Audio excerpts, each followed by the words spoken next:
Mangga, Iya, Puspita pimpin doa dulu ya.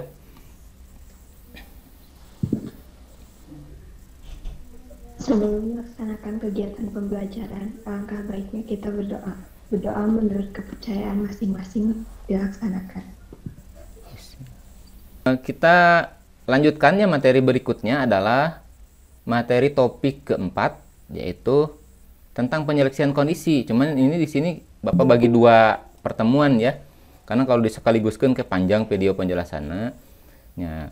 Jadi penyeleksi kondisi itu terbagi dua. Yang pertama adalah perintah percabangan, yang kedua adalah perintah perulangan ya. Jadi ada percabangan, ada perulangan. Yang simbolnya itu decision teh gening ya. Di bab 1 itu tentang algoritma, coba dibuka lagi tentang decision ya, atau kondisional. Nah, ya, jadi itu adalah perintah percabangan. Simbolnya seperti belah ketupat ya, layang-layang. Nah, seperti layang-layang. Oke. Kalau lupa silakan nanti flashback lagi ke bab 1, bab 1 ya kalau nggak salah ya, tentang algoritma ya. Nah, itu ya. Jadi untuk hari ini adalah tentang perintah percabangan ya. Oke, baik, Bapak akan share layar Bapak. Baik, untuk bab 4 perintah percabangan ini ya, tujuan pembelajarannya ini adalah kompetensi yang harus kalian capai hari ini ya. Tidak di-PR-kan, tidak nanti-nantikan ya. Jadi ini adalah pelajaran yang harus kalian kuasai hari ini, yaitu membuat algoritma percabangan.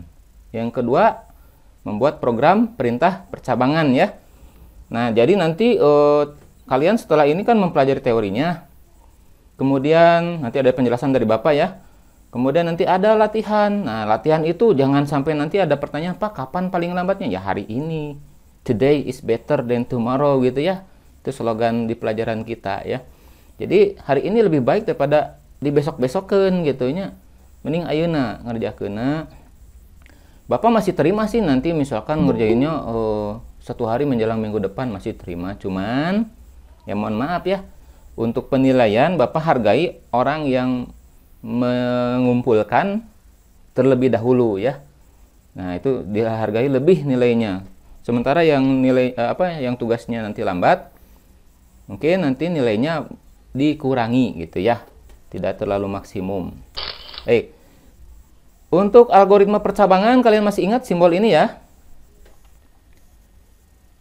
Nah, baik. Simbol ini adalah simbol decision atau kondisional ya. Ini dalam bab algoritma ada simbol seperti ini ya. Nah, ini biasanya di awalnya ada alur sebelumnya ya, tidak ujuk-ujuk ini gitu.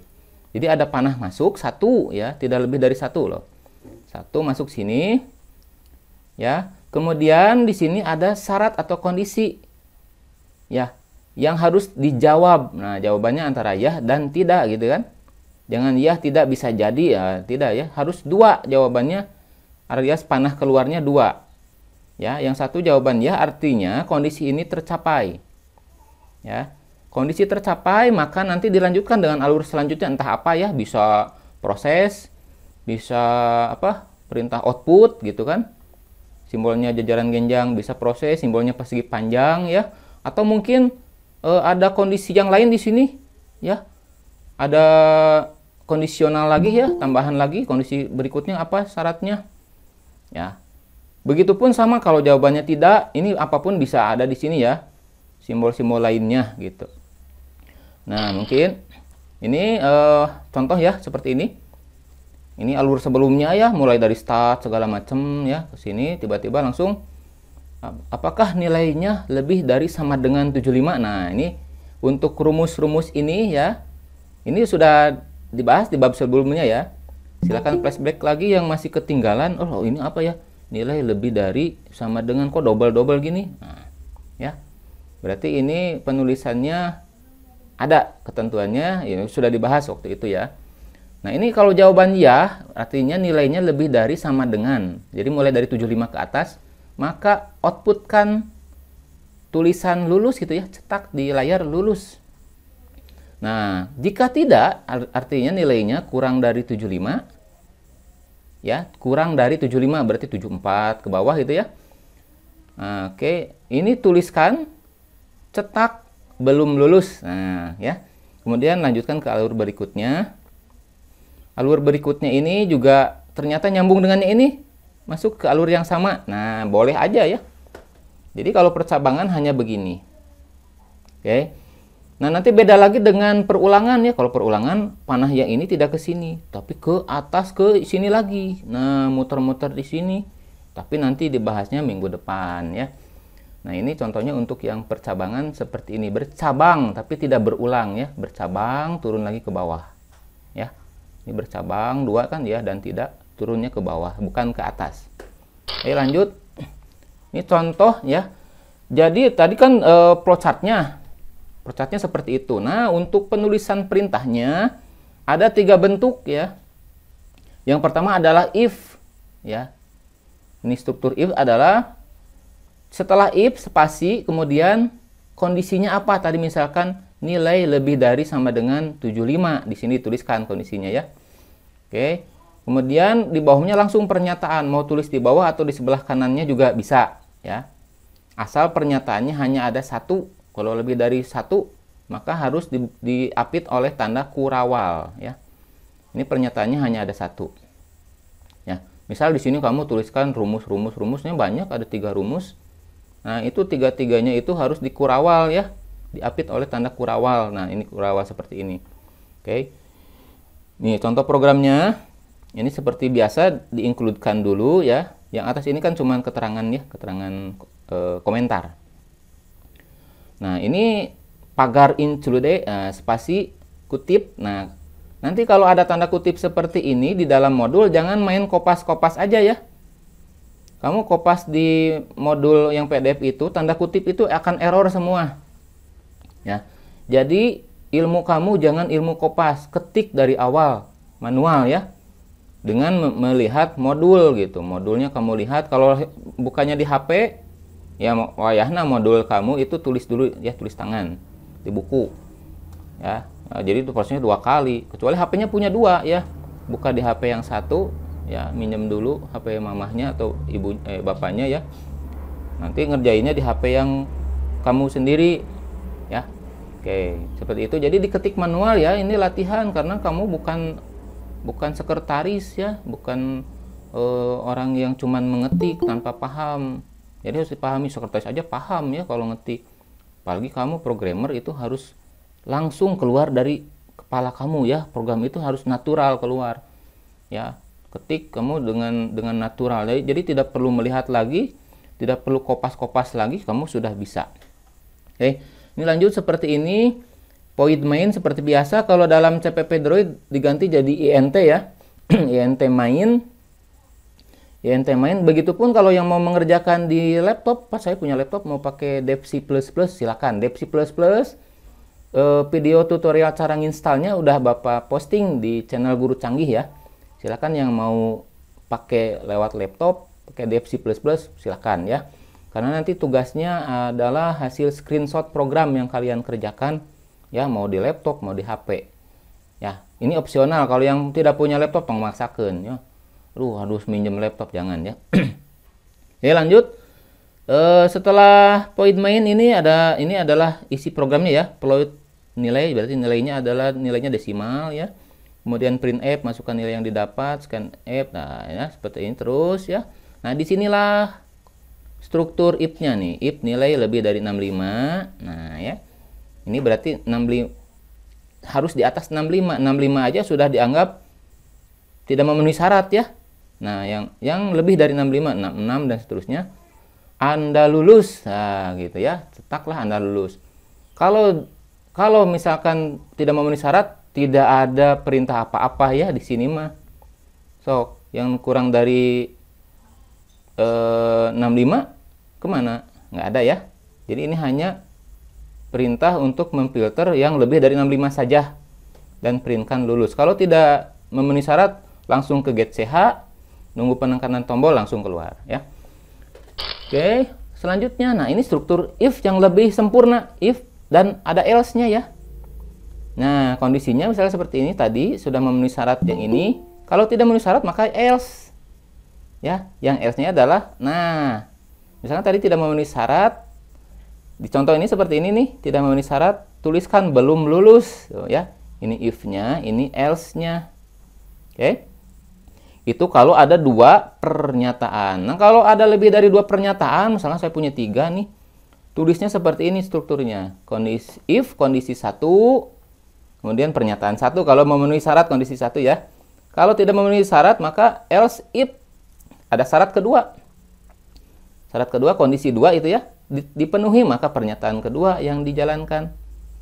Ya, terus misalnya sampai pertanyaan keberapa, banyak ya. Nah, pokoknya ini bisa lebih dari 3 ya, atau lebih dari 2 pokoknya mah. Oke. Nah, yang terakhir akhiri dengan else saja, artinya di luar pernyataan di luar kondisi 1, kondisi 2, maka kondisi di luar itu adalah ini pernyataan ketiga yang akan dijalankan.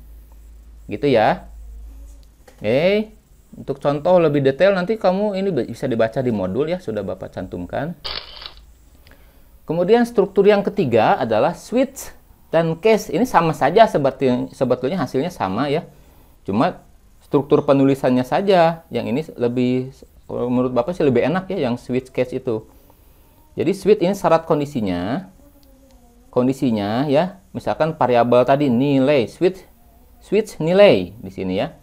Nah, kemudian hasil nilainya di sini di dalam case sama dengan 75 misalkan ya. Nah, kemudian case 2 80 misalkan ya. Case 3 90 dan seterusnya ya. Oke. Nah, dalam contoh di sini ya di sini tentang nanti kalian menginputkan nomor ya, nomor nilai, nomor hari, tapi nanti yang di-outputkan adalah nama harinya. Ya. Di dalam daftar hari, nah, misalkan hari Senin itu adalah nomor 1, Selasa nomor Senin nomor 1 ya, Selasa nomor 2, 3 itu Rabu dan seterusnya ya, Minggu itu berarti yang ke-7. Nah, jadi dalam inputan nanti masukkan kode hari, masukkan 1, nanti berikutnya akan menghasilkan bahwa hari yang Anda masukkan adalah hari, misalkan kalau 1 hari Senin gitu ya. Paham? Ya, jadi dari angka berubah menjadi nama hari gitu ya. Nah, program ini nanti kalian boleh coba. Tuh ya, ini di switchkan di sini harinya. Switch hari case 1 ya. Jadi kalau yang diinputkan angka 1, maka printkannya di layar hari Senin ya kan. Kalau yang saya masukkan nomor 7 hari Minggu. Kalau diinputkan selain angka ini, angka 1 sampai 7 di luarnya misalnya angka 9, maka kamu akan menampilkan di layar kode hari yang Anda masukkan salah gitu ya. Karena tidak dipahami oleh program ini, hanya tahunya nomor 1 sampai 7, udah tidak ada hari ke-8 ya. Oke. Habis kan, selesai itu sampai situ aja. Sebentar ya. Oke. Alhamdulillah masih ada yang bergabung ya. Silakan. Penjelasannya sudah selesai, tapi sayang sekali ya yang baru bergabung. Silakan nanti dilihat lagi rekamannya di YouTube ya. Baik, Bapak buka pertanyaan, barangkali ada yang mau nanya, silakan. Barager Mangga yang mau nanya. Yang mau nanya kalau malu lewat fitur chat aja boleh, silakan chat di sini ya. Kalau tidak ya nanti nanyanya di grup WhatsApp aja ya. Oke. Selesai ya, Bapak udah janji cuma 10 menit, jadi ini kayaknya udah 10 menit. Ada pertanyaan tidak? Link Dev C++. Alah, link Dev C++ kala Bapak buka heula ya. YouTube Guru Canggih atuh di searching atuh ya. Searching we lah, nah YouTube Guru Canggih nanti ada videonya tentang Dev C++ di Korean we lah. Ya. Jangan lupa di subscribe ya, biar terkenal. Ya, biar manfaat buat yang lainnya gitu ya. Karena mungkin video rekaman ini juga tidak hanya dilihat oleh kalian ya, siswa Bapak, tapi juga oleh siswa sekolah lain. Termasuk guru-guru teknik pemrograman yang lain ya, mudah-mudahan bisa manfaat. Ya, walaupun tidak bagus videonya ya ala kadarnya aja ya. Tapi sedikit pun kalaupun ada manfaat ya alhamdulillah gitu ya. Sudah tidak ada pertanyaan? Ini benar, ini baru satu ya pertanyaannya. Ada lagi barangkali yang penasaran? Ya, jangan sampai kalian nanti penasaran ya, menghantui bapak loh, amit-amit. Ya, sok taroskeun ayeuna nya. Pak, saya penasaran. Aduh. Sieun tong wengi-wengi we nya menarosna nya ka bapak. Pak, saya penasaran. Malam-malam bapak ketakutan nanti. Ya, oke ya. Tidak ada pertanyaan ya? Ya, mudah-mudahan jelas. Tidak. Oh, tidak ada. Ini sahan yang bicara. Puspita atau tutup deui atau Puspita? Ya, sebentar dari Bapak dulu ya. Baik, terima kasih. Penjelasannya Bapak cukupkan sampai di sini ya, hanya sebentar, dan mudah-mudahan sebentar juga kalian paham ya, daripada lama tunduh ya. Tunduh dan tidak masuk satupun ya. Mudah-mudahan penjelasan singkat ini bermanfaat buat semuanya yang sudah menonton ya. Terima kasih. Baik, dengan ini kita tutup pelajaran kita dengan doa kifaratul majlis. Subhanakallahumma wa bihamdika asyhadu alla ilaha illa anta astaghfiruka wa atubu ilaik. Mohon maaf kalau ada kesalahan. Wassalamualaikum warahmatullahi wabarakatuh. Waalaikumsalam warahmatullahi wabarakatuh.